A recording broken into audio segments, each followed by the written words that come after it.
I think at least a few of you will be able to empathize. You browse your way through Twitch looking for an Overwatch stream and stumble upon somebody playing ranked. Not only that, but they play a hero that you call your main and you get frustrated over them playing them ineffectively. Look, it's easy for us mains to criticize someone playing and asking, why don't you just do this? And we have to stop ourselves from backseating. However, this exact thing happened to me just once too often, so I thought, hey, what about I just put together a little Ana tips and tricks video to help people avoid the most common mistakes. So let's get right into it. Ana's probably one of the most versatile heroes in the entire game. Only few heroes bring as much utility to the table as she does. With so much utility also comes a very high skill ceiling, but also a few different ways of playing her. So if you play her differently, doesn't mean that you do it wrong. After all, it's all about playing a hero in the way that works out for us and our team. So if your playstyle is serving you well, there's nothing wrong with it. However, there are a couple things that I've seen happen often that a lot of people did which caused them problems, so let's talk about those in a second, but first, we'll analyze Ana's kit in detail. Starting off with her biotic rifle, Ana has the ability to either shoot enemies and damage them for 80 with a 0.5 seconds delay, effectively functioning like a dot, which people playing MMORPGs will be familiar with. If shooting an ally, this turns into 75 healing, again with a slight delay. Ana's biotic rifle is a projectile-based weapon if fired from the hip, but becomes hit scan upon using the scope. All in all, it is a very accurate and effective weapon, and Ana brings the strongest burst heal in the entire game to the table. Next up, let's talk about her biotic grenade. The biotic grenade is a projectile thrown in an arc. Upon hitting enemies, allies, or terrain, will splash in a 4-meter area of effect. Though at the time of making this video, that is being worked on in the PTR, so we might see an increase to 5 meters.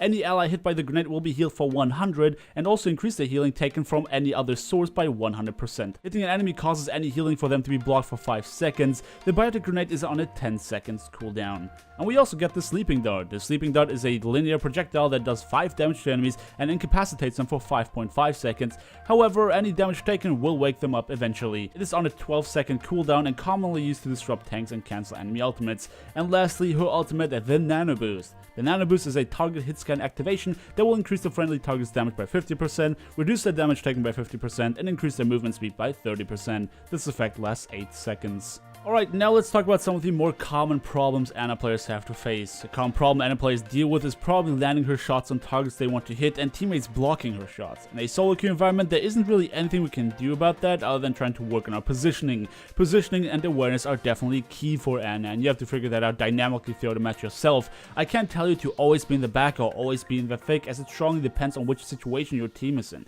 But let me give you an example that might help you figure it out for yourself. On Route 66, for example, I'm spending most of my time very close to my team. It allows me to shoot the enemies through the Reinhardt shield, toss grenades for AoE healing, and quickly disrupt enemies diving into us with a sleeping dart. However, at the last point when we hit overtime, I decide to stay in the back. The enemies are very concerned with pushing us off the payload before we can move it for the last couple of meters, so I stay in the back and heal away on my allies and finish off low health enemies. This allows me to charge my ultimate extremely quickly and get very accurate shots on either allies or enemies. Another thing I've seen people struggle with is using their biotic grenade. Sometimes they just miss a couple shots on an ally who is moving too much, so they just toss a grenade to heal them quickly. More often than not, this unpredictable moving ally dodged a grenade gracefully and they had to shoot them again anyway, putting a very strong tool on a 10 seconds cooldown. Using the biotic grenade more effectively is a very tricky thing because it has a lot of utility. You can use it to finish off low health targets close by that you have trouble hitting with your rifle. You can use it to AoE heal a bulk of your teammates. You can toss it into a graviton to either keep your team alive or deny healing for your enemies, depending on whose graviton it is. You can also deny Zenyatta's ultimate by throwing the grenade on an enemy. What I've seen people not do anywhere near frequently enough is use it to heal themselves. I'm following the if you die, you can't help anybody path. I've seen it happen time and time again. The Ana player didn't want to use a grenade just on themselves, so they just tried to run to a teammate to toss it on the ground and heal both of them. There's nothing wrong with that move in particular. It is actually a very smart thing to do because it maximizes your healing. However, more often than not, they're being picked off by a flanker, a sniper, or random AoE damage such as a Junkrat bomb before getting to their teammates. If you're in a tense moment where you and a lot of your team is damaged and you're in the back, don't run to them. If you're not being focused heavily just yet, you having low HP certainly is an indicator for all the enemies to start doing so.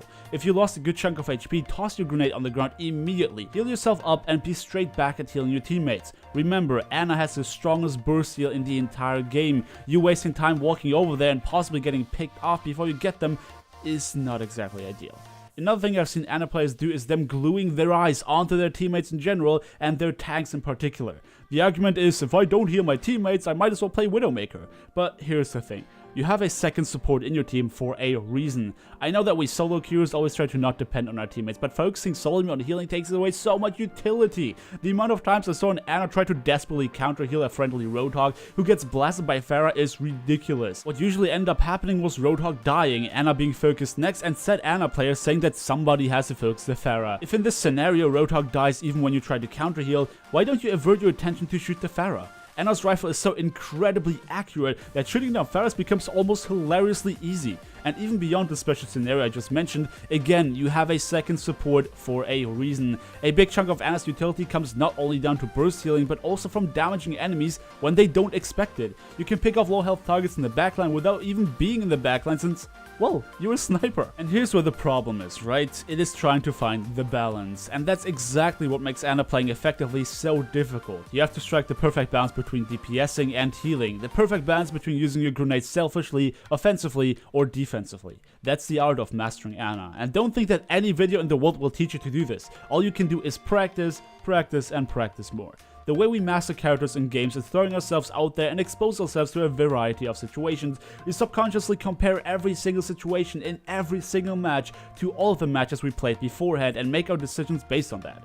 You'll figure, I've seen this somewhere before. Last time I tried to heal the Roadhog, it didn't work, so maybe this time I try to shoot the Pharah first. Obviously, again, all of that happens subconsciously, so really the only thing we can do is practice. Before ending off the video, I'd like to talk about her sleeping dart as well. Players are usually using them way too scarcely. They wait for the perfect opportunity to sleep a McCree pulling a Deadeye or a Pharah using her ultimate. That's not wrong in itself, but it kind of is and isn't, like a Junkrat trap. Throwing the trap into a teamfight to disrupt an enemy at random can help a lot, and the same goes for a sleep dart. Do you have any idea how much of a difference it makes to sleep dart a Reinhardt or a Roadhog in a teamfight, even if he gets damaged straight afterwards? You might think that disrupting them for just a second is not worth it, but it is. It doesn't only throw them off, it also stops their animation, which obviously keeps them from doing damage and they have to start all over again. Not only that, but if your team focuses them anyway, they'll die very quickly within this 1 second stun.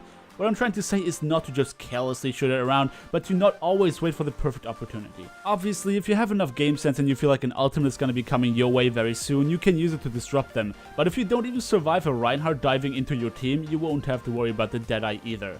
I'm not gonna dive deep into using her nano boost because it is very straightforward. It is a little iffy to use for a team stack, so be careful there. Other than that, a lot of heroes go well with a nano boost if they have the ultimate. Others that do well without an ulti of their own would be Reinhardt, D.Va, Reaper, a high charge Zarya, and a McCree with a good aim. So let's summarize what we've been talking about today. Positioning for Ana is key. Making sure you always have a good line of sight to your teammates without them body blocking shots is important. Knowing when to stay close to your team, when to stay in the back is just as important. Don't be afraid of trusting the second support in your team. It's not only that you can, but you should avert your attention from your teammates to harass the backline, finish off low health targets, and punish Pharahs that are out of position.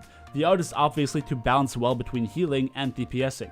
Your biotic grenade is an extremely powerful tool to disrupt enemies and heal a bulk of your teammates, but don't be shy to use it on yourself if you take damage. A low health support is that much more of an attractive target than when they're at full health. The sleep dart is a great tool to disrupt and punish heroes diving into your team, so don't always wait for the perfect opportunity to use it.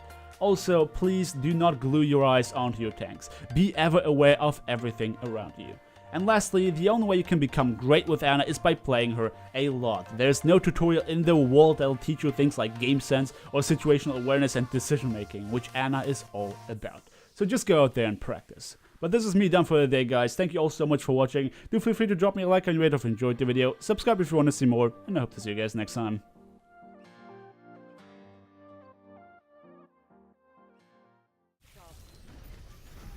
Arnold. You're powered up. Get in there.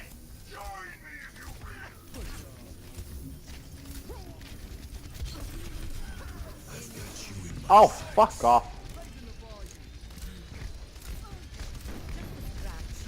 Jesus I'm Christ, close. kill them. Oh, that's ridiculous. You got it, though. I'm on fire. Better stay out of the way. Take your medicine. Alright, you got it, right?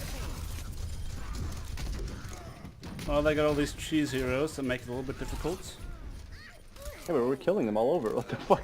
There you Good go. job. Well done. Well done. Fucking hell, dude.